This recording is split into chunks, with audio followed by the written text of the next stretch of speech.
Good morning, everyone. So, today we are starting with our new chapter and very favorite chapter, that is Anatomy of the Flowering Plants. So, this chapter is very important, and also we are thinking that this chapter is hard, but no, this chapter is very easy. So, we are studying this chapter in the four bits. That is, first we will study as the tissue. Second part will be the tissue system. Second part will be the tissue system. Third part will be the anatomy anatomy of dicot and monocot. Anatomy of dicot and monocot of stem, root and leaf. And the fourth and the very important bit is the secondary growth. What is the growth? Which growth? Secondary growth. Which bit? Secondary growth. So in the 4 bits we will study this chapter and we will make this chapter very easy, and we will gain our 8 to 10 8 to 12 marks very easily by not going negative. See here. So first we will start with the tissue. Before that we will study some introduction part of this chapter. See here, what do we mean by anatomy? As the name suggests, anatomy means we know that in this chapter we have to study the anatomy of the flowering plants. Means the anatomy means the study of internal structures. So study of internal structures of the plants is anatomy, or the study of internal structures of the organism is called anatomy. See here, the plants helps us to classify them because one can easily find that plants have several similarities as well as differences. Plants have several similarities as well as differences in their internal organs. In their internal organs, there is very similar, so many similarities as well as differences. So we have to study those differences, and we make the study or classification of the plants very easy. To classify plants, the study of internal structures shows the various adaptations. See here, to survive plant in different environments.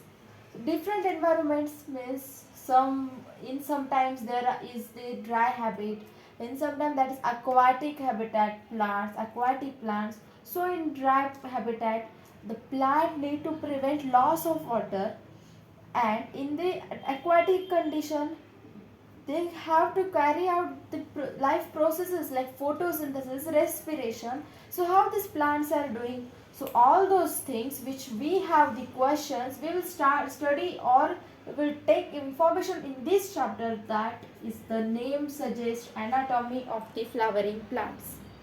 See here. So to study functional organization, structural organization, we have to study anatomy of flowering plants. So very first bit of our chapter is, as you know all that is tissue.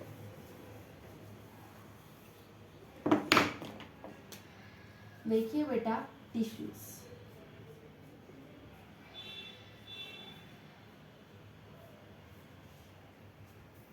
See here, what do you mean by tissues?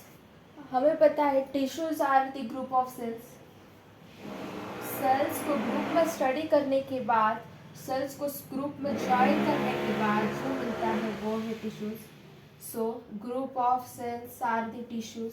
As the very basic definition of the tissue, very basic thing as we have to understand is the group of cells.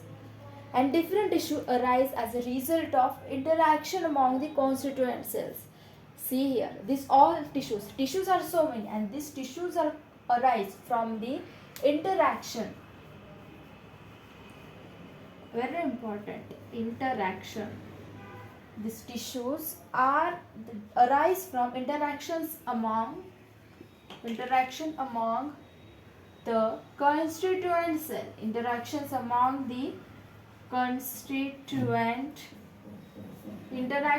the constituent cells. So we know that cells are interacting with themselves, with their constituent cells, and form very important as tissues. as properties of the tissues are not present in the constituent cells. See here, we know that the interactions among these constituent cells are the tissues, but the properties of the tissues. See here, very important. Now I am telling to you that properties of tissues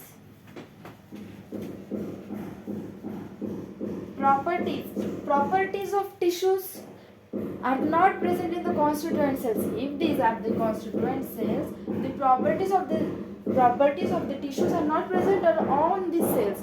They are usually performing the common function. See here, tissues are performing common function.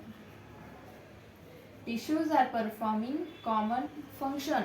So we don't have to say that properties of tissues are present in the constituent cells. This is the very wrong statement, because the tissue